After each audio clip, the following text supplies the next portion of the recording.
This video is about ecosystem, and we can also use the term ecological system, both having the same meaning.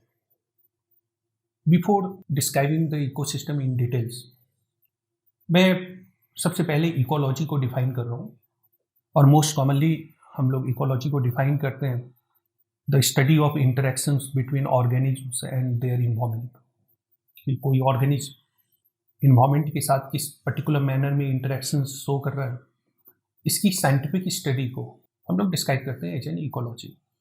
But ecology को आप मोर comprehensively define कर सकते हो, और इसे comprehensively define किया जा सकता है as an interdisciplinary science which describes how life survives and grow in relationship with environment, कि किसी पर्टिकुलर इन्वायरमेंट में लाइफ कैसे सर्वाइव करते हैं, कैसे ग्रो करते हैं, इसकी साइंटिफिक स्टडी को आप डिस्क्राइब कर सकते हो एज एन इकोलॉजी.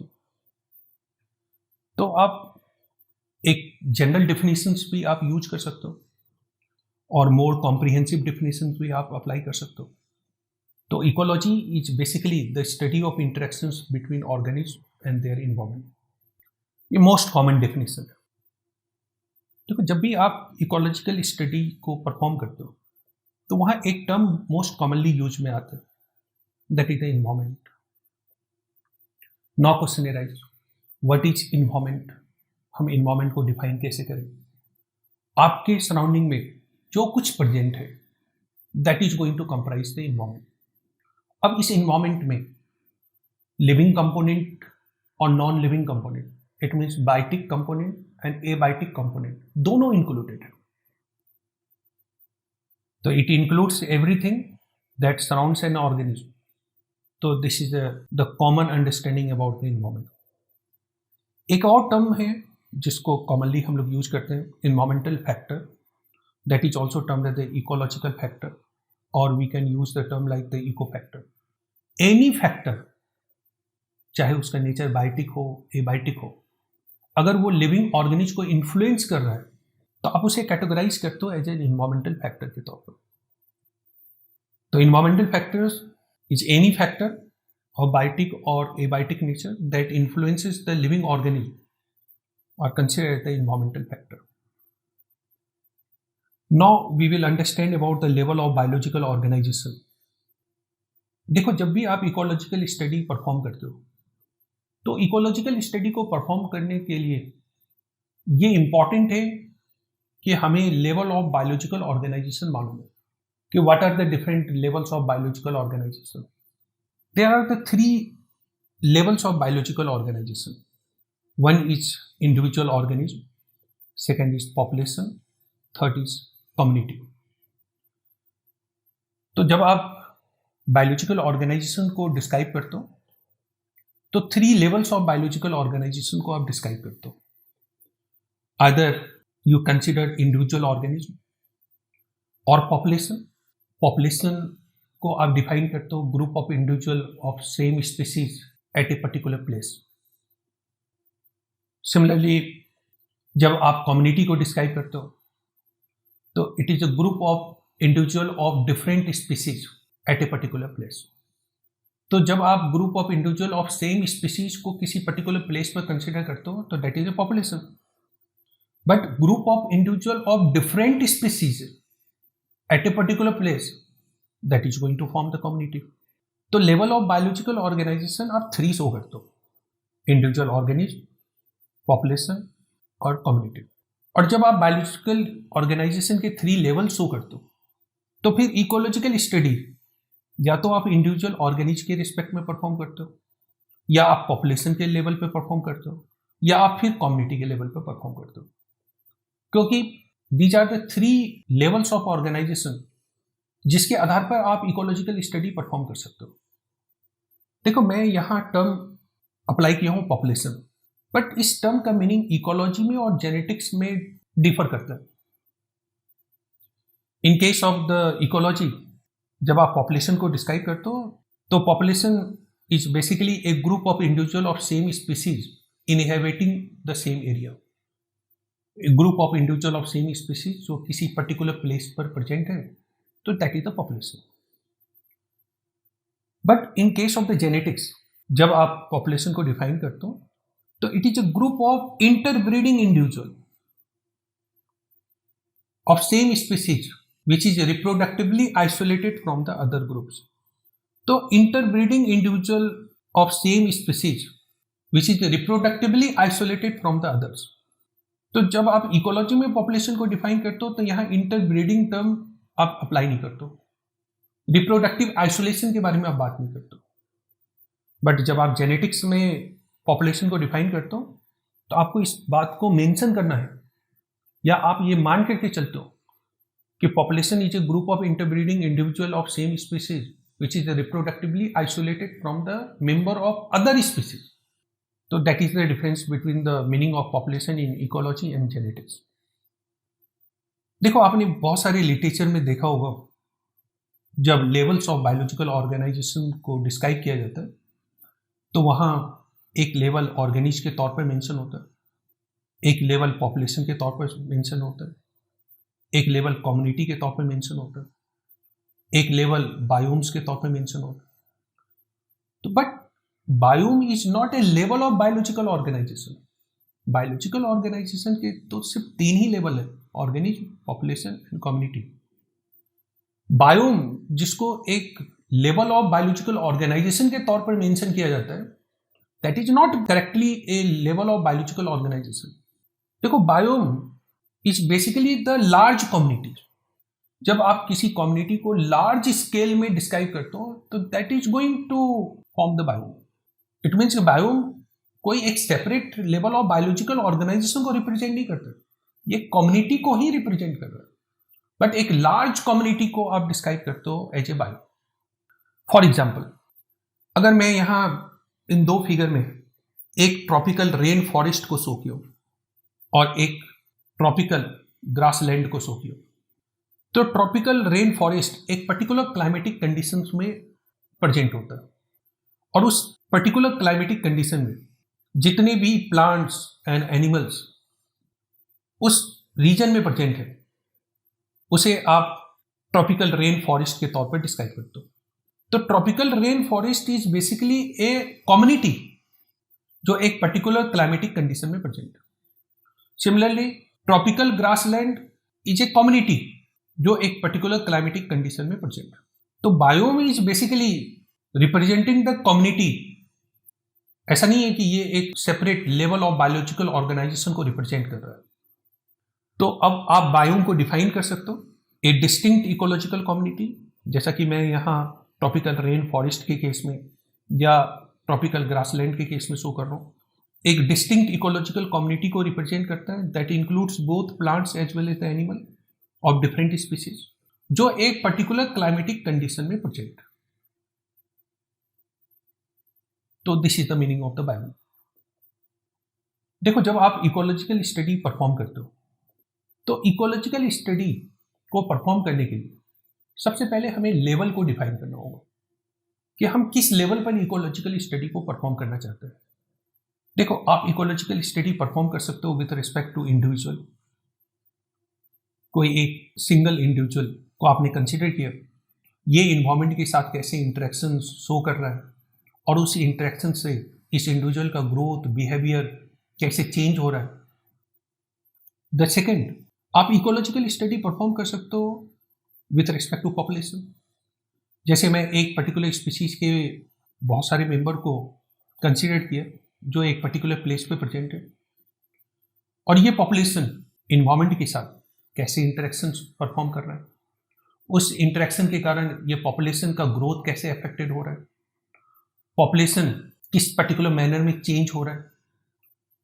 आप इस लेवल पर इकोलॉजिकल स्टडी परफॉर्म कर सकते हो। एक और लेवल है जहां आप इकोलॉजिकल स्टडी परफॉर्म कर सकते हो। जैसे मैं group of individual of different species consider कर रहा हूँ, तो group of individual of different species, यहाँ मैं डिफरेंट स्पीसीज के मेंबर को शो कर रहा हूँ। एक पर्टिकुलर लोकेशन पर ये प्रेजेंट है, आपस में इंटरेक्शन शो कर रहा है, साथ साथ ये इन्वायरमेंट के साथ भी इंटरेक्शन शो कर रहा है। तो यहाँ मैंने इंडिविजुअल को कंसीडर किया, यहाँ मैंने पॉपुलेशन को कंसीडर किया, यहाँ मैं कम्युनिटी को कंसीडर किया। तो आप इकोलॉजिकल स्टडी इंडिविजुअल के लेवल पर भी परफॉर्म कर सकते हो, इकोलॉजिकल स्टडी आप पॉपुलेशन के लेवल पर परफॉर्म कर सकते हो, इकोलॉजिकल स्टडी आप कम्युनिटी के लेवल पर परफॉर्म कर सकते हो। तो अगर मैं इंडिविजुअल के लेवल पर इकोलॉजिकल स्टडी परफॉर्म करता हूं तो इसे कहेंगे ऑर्गेनिज्मल इकोलॉजी। और इस ऑर्गेनिज्मल इकोलॉजी के अंदर हम स्टडी करते हैं the features of individual organism in response to environment, कि इन्वायरमेंट के रिस्पॉन्स में किसी इंडिविजुअल ऑर्गेनिज्म के फीचर्स किस पर्टिकुलर मैनर में चेंज हो रहे हैं।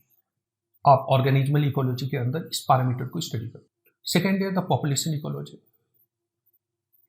इन case of the population ecology we study the population growth, और हम लोग ये भी स्टडी करते हैं कि पॉपुलेशन ग्रोथ क्यों और कैसे चेंज हो रहा है with respect to time. In case of the community ecology, इस बात को हम लोग स्टडी करते हैं कि कम्युनिटी का कंपोजिशन, कम्युनिटी का ऑर्गेनाइजेशन, कम्युनिटी का developmental process with respect to time कैसे चेंज हो रहा है, कैसे अफेक्टेड हो रहा है। तो these are the 3 level of ecological study. या तो आप इकोलॉजिकल स्टडी परफॉर्म कर सकते हो ऑर्गेनिज्म के लेवल पर, या पॉपुलेशन के लेवल पर, या कम्युनिटी के लेवल पर। अगर आप किसी बायोम की इकोलॉजिकल स्टडी परफॉर्म कर रहे हो तो बेसिकली आप एक कम्युनिटी की इकोलॉजी को परफॉर्म कर रहे हो, क्योंकि बायोम एक कम्युनिटी को रिप्रेजेंट कर रहा है। अगर आप किसी बायोम के इकोलॉजिकल स्टडी को परफॉर्म कर रहे हो तो इट मीन्स आप एक कम्युनिटी की इकोलॉजिकल स्टडी को परफॉर्म कर रहे हो, इट मीन्स आप कम्युनिटी इकोलॉजी परफॉर्म कर रहे हो। तो these are the levels of ecological study. 2 terms commonly ecology की बुक में आप इनकाउंटर करते हो, one is the autecology. देखो, अगर आप किसी इंडिविजुअल के रिस्पेक्ट में इकोलॉजिकल स्टडी परफॉर्म कर रहे हो, या group of individual of same species that is going to represent a population, या आप एक पर्टिकुलर स्पीसीज के रिस्पेक्ट में आप इकोलॉजिकल स्टडी परफॉर्म कर रहे हो, तो that is considered as the autecology. या तो आप इंडिविजुअल के रिस्पेक्ट में, या आप पॉपुलेशन के रिस्पेक्ट में, या एक पर्टिकुलर स्पीसीज के रिस्पेक्ट में आप इकोलॉजिकल स्टडी परफॉर्म कर रहे हो, that is the autecology. The second, it is the synecology. Synecology is also termed as the community ecology. जब आप इकोलॉजिकल कम्युनिटी के रिस्पेक्ट में आप इकोलॉजिकल स्टडी परफॉर्म करते हो तो that is the synecology. तो अगर मैं ऑर्गेनिज्मल इकोलॉजी की बात करता हूँ तो that comes under the autecology. अगर मैं पॉपुलेशन इकोलॉजी की बात करता हूँ that comes under the autecology. अगर मैं कम्युनिटी इकोलॉजी की बात करता हूँ तो that is the synecology. Terms की क्लैरिटी बहुत इंपॉर्टेंट।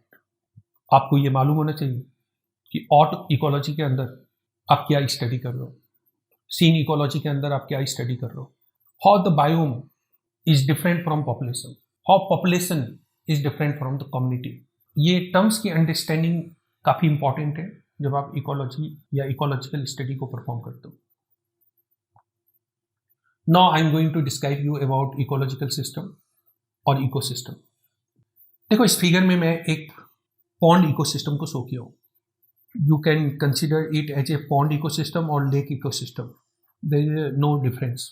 अगर पॉन्ड इकोसिस्टम है तो उनका साइज छोटा होगा, अगर लेक इकोसिस्टम है तो साइज लार्जर होगा, but overall conditions will be same, both belongs to the fresh water ecosystem. अगर मैं पॉन्ड या लेक को एक इकोसिस्टम के तौर पर कंसिडर कर रहा हूँ तो आप देखो इस इकोसिस्टम की अपनी एक बाउंड्री है, एक फिजिकल बाउंड्री है, और इस फिजिकल बाउंड्री के अंदर वाटर में बहुत सारे बायोटिक कंपोनेंट प्रेजेंट और बहुत सारे एबायोटिक कंपोनेंट प्रेजेंट। ये बायोटिक और एबायोटिक कंपोनेंट आपस में इंटरेक्शन परफॉर्म कर रहे हैं। पहली बात तो है कि जो बायोटिक कंपोनेंट हैं वो आपस में इंटरेक्शन परफॉर्म कर रहे हैं, और वो बायोटिक कंपोनेंट एबायोटिक कंपोनेंट के भी साथ इंटरेक्शन परफॉर्म कर रहा है। तो यहाँ आप एक कम्युनिटी को कंसिडर कर रहे हो और उस कम्युनिटी के मेंबर आपस में भी इंटरेक्ट कर रहे हैं और एबायोटिक कंपोनेंट के भी साथ इंटरेक्शन जो है परफॉर्म कर रहे हैं, और एक फंक्शनल यूनिट के तौर पर ये बिहेवियर शो कर रहा है। ये पूरा का पूरा पॉन्ड या लेक एक फंक्शनल यूनिट के तौर पर अपने आप को रिप्रेजेंट कर रहा है। तो आप इसको डिस्क्राइब करोगे एज एन इकोसिस्टम। अब मैं इकोसिस्टम के डिफिनीशन को यूज कर रहा हूँ और मैं यहाँ इकोसिस्टम का एक ब्रॉड डिफिनीशन को फॉलो कर रहा हूँ। It is a physically defined space, जैसा कि मैंने मेंशन किया कि यहाँ आप एक बाउंड्री शो कर रहे हो, comprising all the organisms which are interacting with one another and with their physical environment.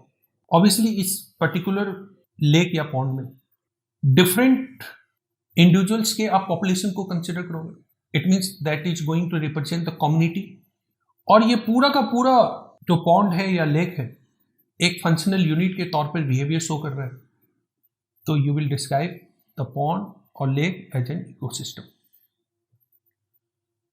So a physically defined space comprising all the organisms which are interacting with one another and with the physical environment and acts as a functional unit comprises the ecosystem.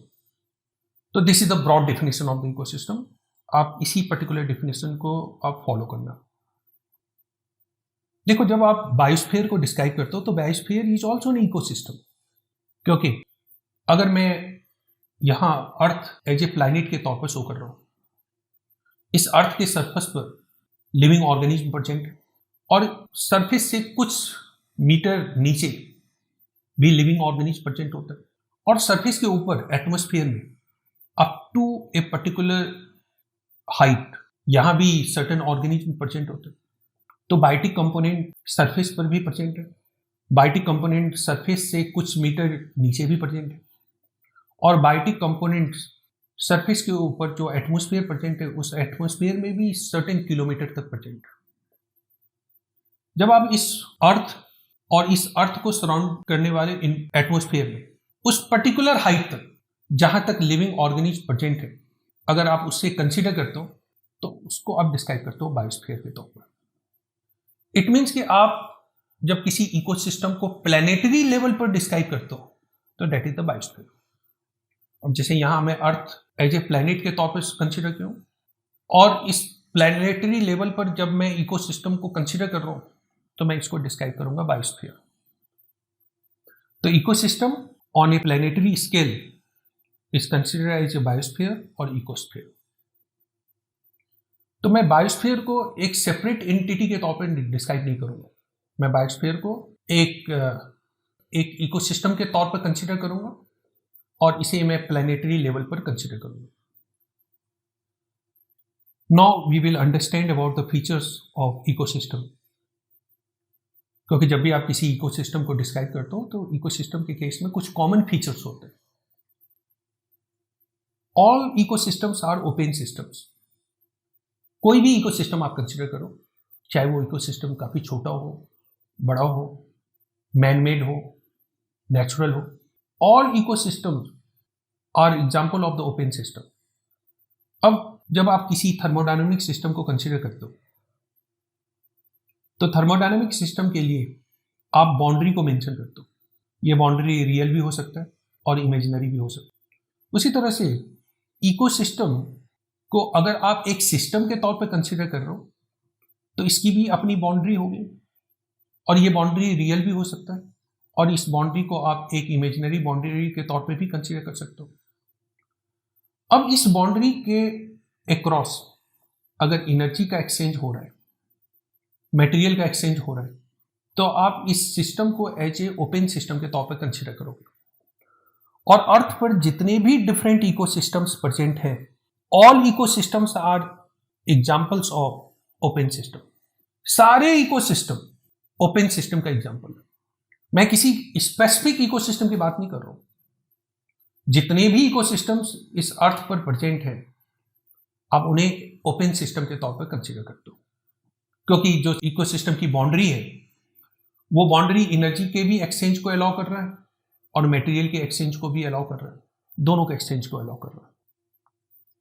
जब भी किसी ecosystem की boundary को describe करते हो तो वो boundary real भी हो सकता है और आर्बिट्रेरी या इमेजिनरी भी हो सकता है. अब ये जरूरी नहीं है कि हर इकोसिस्टम की अपनी एक रियल बाउंड्री प्रेजेंट हो.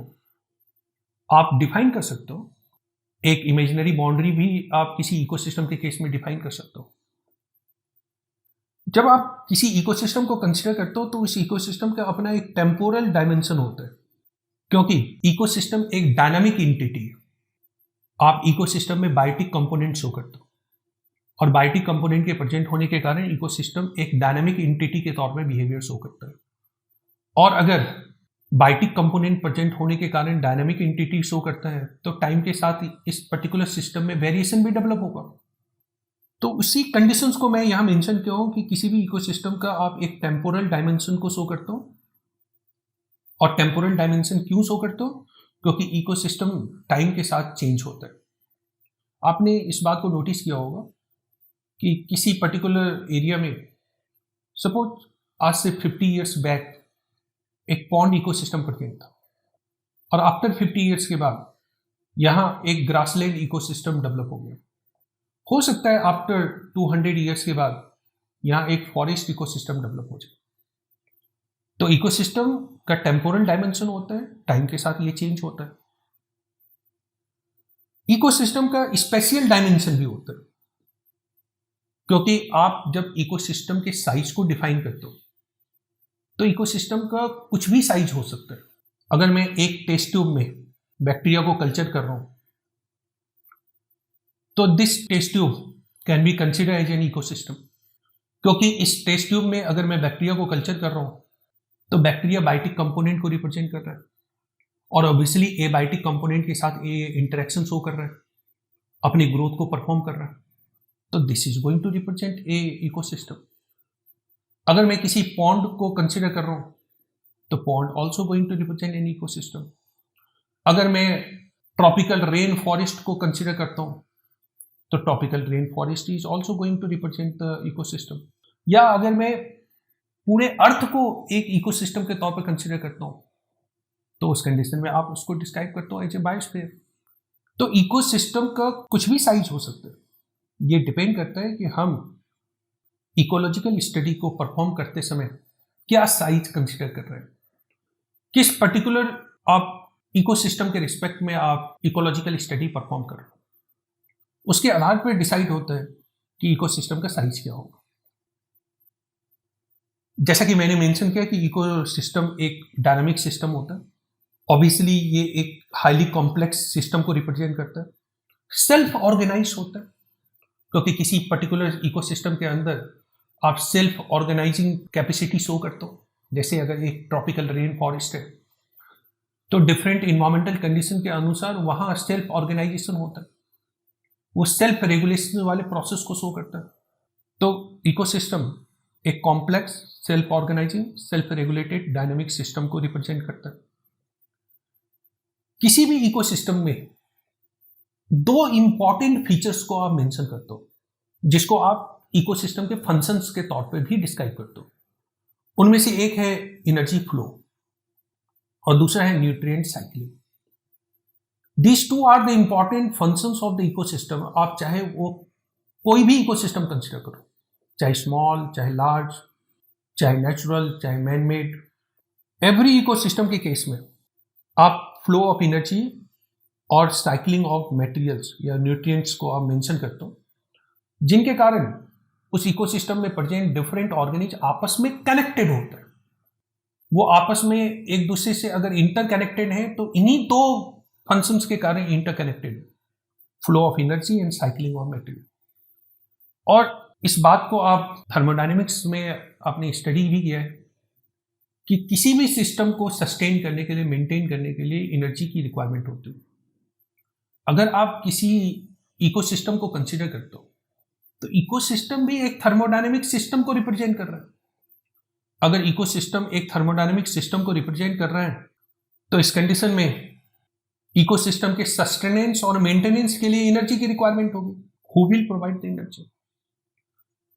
तो अर्थ पर present most of the ecosystem के सस्टेनेंस और मेंटेनेंस के लिए जो ultimate source of energy provider है, दैट इज द सन।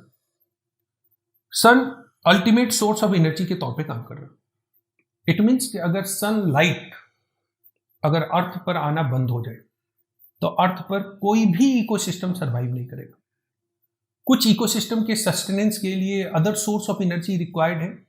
जैसे अगर आप हॉट हाइड्रोथर्मल वेंट के बारे में पढ़ते हो तो वहाँ जियोकेमिकल एनर्जी उस इकोसिस्टम के सस्टेनेंस के लिए रिक्वायर्ड है।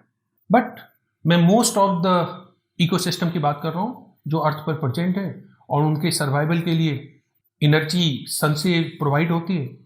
It means ultimate source of energy के तौर पर आप सन को कंसिडर करते हो।